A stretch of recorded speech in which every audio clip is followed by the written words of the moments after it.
એટલે ભારતીય રૂપિયામાં વાત કરીએ તો 340 કરોડથી 425 કરોડ રૂપિયા સુધીનું નવું રોકાણ આ કંપનીને મળી જશે. સુરતના 3 યુવાન મિત્રોએ બહુ ગજબનું કામ કર્યું છે. ગજબનું કામ એટલા માટે કહું છું કે એમને જો એક ફંડિંગ મળી જશે તો સુરતનું નામ દુનિયાભરની અંદર ચમકતું થઈ જશે અને સુરતના અનેક યુવાનોને પ્રેરણા પણ મળી શકે કે આ યુવાનો જો કરી શકે તો આપણે પણ કરી શકીએ. આ યુવાનો લગભગ 300 કરોડથી વધારેનું ફંડ મેળવવા માટે જઈ રહ્યા છે. એમનું ફંડિંગ અંતિમ ચર્ચામાં છે અને આ ફંડિંગ મળી જશે પછી આ કંપનીની જે વેલ્યુએશન છે એ 4,300 કરોડ થઈ જશે. એક વર્ષ પહેલાં $60 મિલિયન વેલ્યુએશન હતી જે આજે $500 મિલિયન પર પહોંચી જશે. મતલબમાં એક જ વર્ષની અંદર 8 ગણો ફાયદો થઈ જશે. તો આના વિશે હું તમારી સાથે વાત કરીશ. મારું નામ રાજેશ શાહ છે અને તમે જોઈ રહ્યા છો ગુજરાતના સૌથી મોટા ડિજિટલ ન્યૂઝ પ્લેટફોર્મ ખબરછે.com. સુરતની ઓળખ અત્યારે દુનિયાભરની અંદર ડાયમંડ અને ટેક્સટાઇલ સિટી તરીકે છે. તમે દુનિયામાં ક્યાંય જાઓ તો તરત કહે કે ડાયમંડ સિટીમાંથી આવો છો, ટેક્સટાઇલ સિટીમાંથી આવો છો. પરંતુ હવે નજીકના દિવસોમાં એવું બનશે કે સુરત હવે આર્ટિફિશિયલ ઇન્ટેલિજન્સ એઆઈના ક્ષેત્રમાં પણ દુનિયાભરમાં ચર્ચામાં આવશે અને અત્યારે આની ચર્ચા શરૂ પણ થઈ ગઈ છે. તો ભવિષ્યની અંદર સુરત એઆઈ સિટી તરીકે પણ ઓળખાય તો નવાઈ નહીં લાગશે. સુરતની અંદર એક એઆઈ સ્ટાર્ટઅપ છે, એનું નામ છે રોકેટ.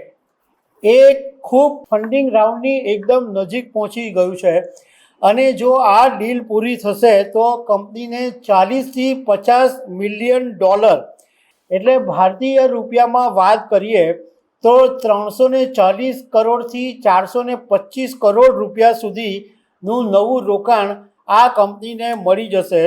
અને જો આ રોકાણ મળશે તો કંપનીની જે વેલ્યુએશન છે એ $500 મિલિયન એટલે કે 4,300 કરોડ રૂપિયાનું થઈ જશે. હવે આ રોકેટ કંપની શું કરે છે એના વિશે હું તમને વાત કરું તો રોકેટે 2021માં ડેવલપર ઓટોમેશન ટૂલ તરીકેની શરૂઆત કરી અને આજે 180 દેશોમાં 4 લાખથી વધારે યુઝર્સ છે અને વર્ષે દિવસે $4.5 મિલિયન આવક ધરાવે છે. રોકેટ એક એઆઈ આધારિત એપ્લિકેશન બનાવતી કંપની છે. એટલે એકદમ જો તમને સરળ ભાષામાં સમજાવું તો જો તમને મોબાઈલ એપ અથવા વેબસાઇટ બનાવવી હોય તો પહેલાં તમને ખબર હશે કે તમારે બધી પ્રોગ્રામિંગ ને આ ને તે ને બધી માથાકૂટ કરવી પડતી હતી. પરંતુ રોકેટ જે કંપની જે સુરતના 3 યુવાનોએ બનાવી છે એ એકદમ લોકો માટે ઇઝી કરી દીધું છે મોબાઈલ એપ અને વેબસાઇટ બનાવવાનું. એટલે રોકેટમાં તમે સામાન્ય ભાષામાં એવું લખો કે મારે એક હોસ્પિટલ માટે એપ બનાવવી છે અથવા તમે એમ કહો કે મારે ઓનલાઈન કપડાં વેચવા માટે વેબસાઇટ બનાવવી છે તો આ રોકેટનું જે એઆઈ છે એ પોતે જ કોડ લખીને તમને એપ બનાવવાની અંદર મદદ કરે છે. મતલબમાં આ તો તમને એક્ઝામ્પલ આપ્યું કે ભાઈ હોસ્પિટલ બનાવવી છે કે ઓનલાઈન કપડાં વેચવાની વેબસાઇટ બનાવવી છે. તમે કંઈ પણ બનાવવું છે, તમારે હોટલ રેસ્ટોરન્ટ શરૂ કરવી છે, તમને કોઈ રમકડાનો બિઝનેસ શરૂ કરવો છે તો એની એપ એની વેબસાઇટ બનાવવી છે તો આ બધું જ તમને રોકેટ બહુ સરળતાથી બનાવી આપે છે.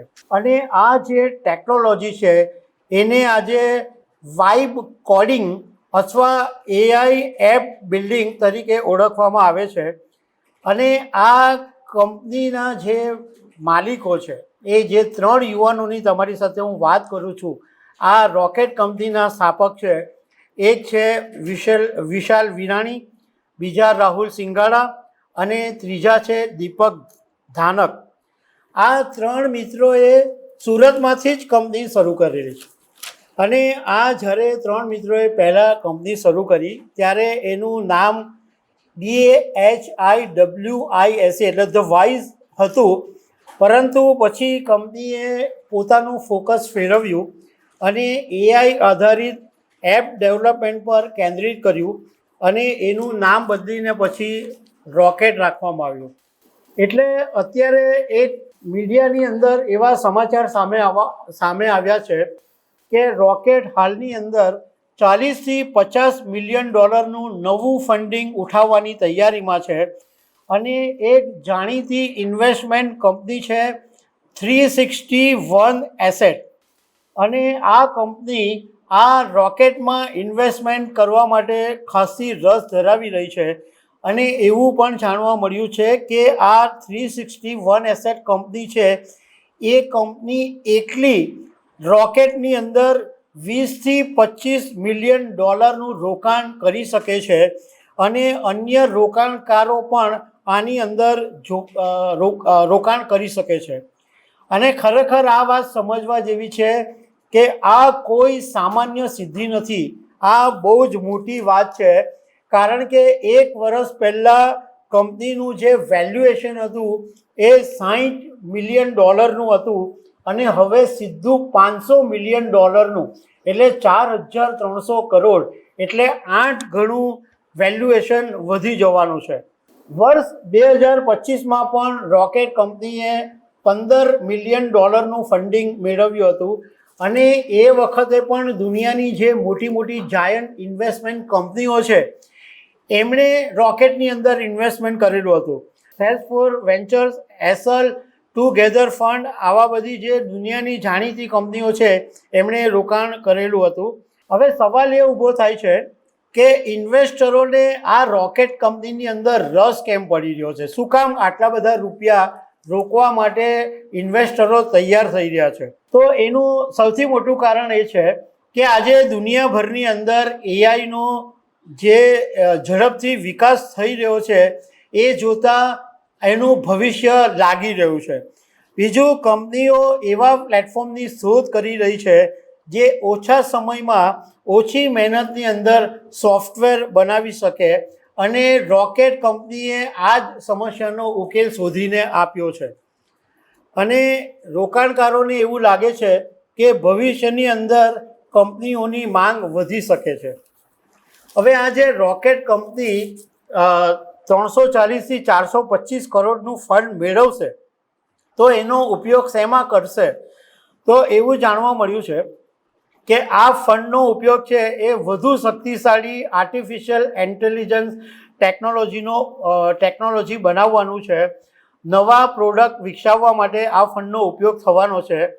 આંતરરાષ્ટ્રીય બજારમાં વિસ્તરણ કરવા માટે થશે અને વૈશ્વિક સ્તરે ટીમ વધારવા માટે થશે.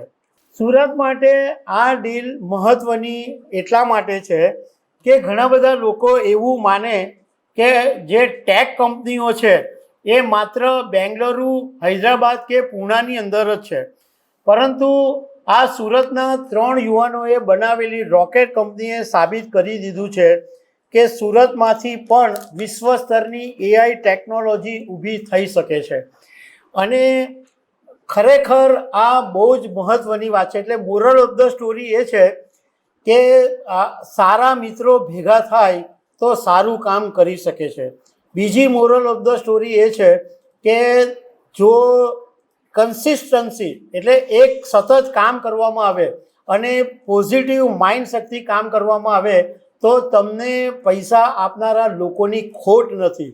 તમને 300 કરોડ, 400 કરોડ, 3000 કરોડ જોઈતા હોય તો પણ મળી શકે, પરંતુ તમારું વિઝન ક્લિયર હોવું જોઈએ.